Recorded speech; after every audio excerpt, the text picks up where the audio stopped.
Hi everyone. In the last session, we have seen about how the Python runs, what is the compile, what is the interpreter, and how the Python use it to run the code.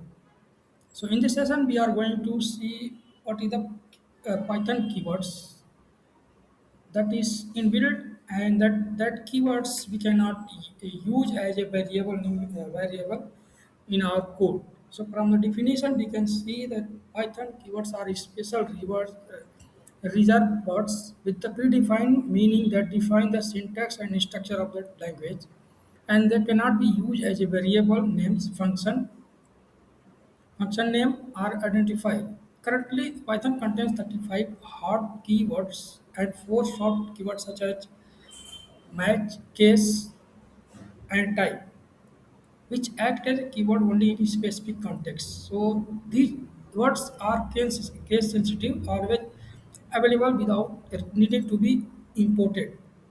Attempting to assign a value to a keyword or use is a identifier will result in a syntax error. Example of keywords includes if, for, while, dip, print, true, false, and none.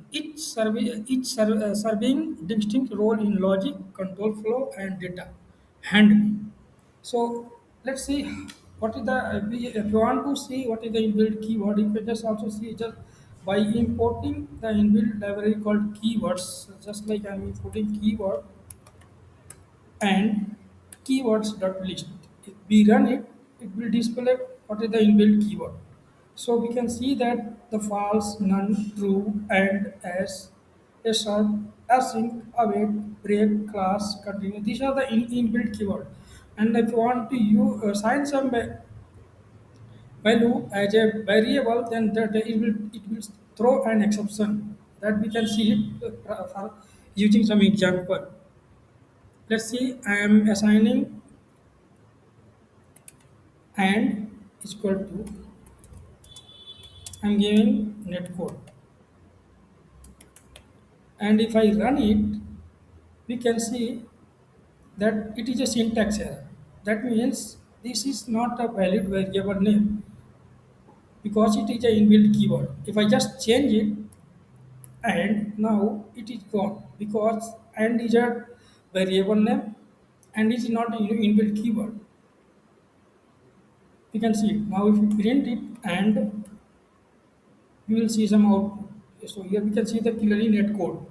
So from this perspective there, so this is the predefined reserved keyword, and we have to use in our throughout the programming based on the requirement, condition, and flow control. So we cannot use as a variable, or we cannot use in other way.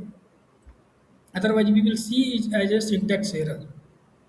So thank you, and hope you have enjoyed video. And in the next session, I will explain you what is the inbuilt data type, and we will see also we will see some example with each data type. Thank you.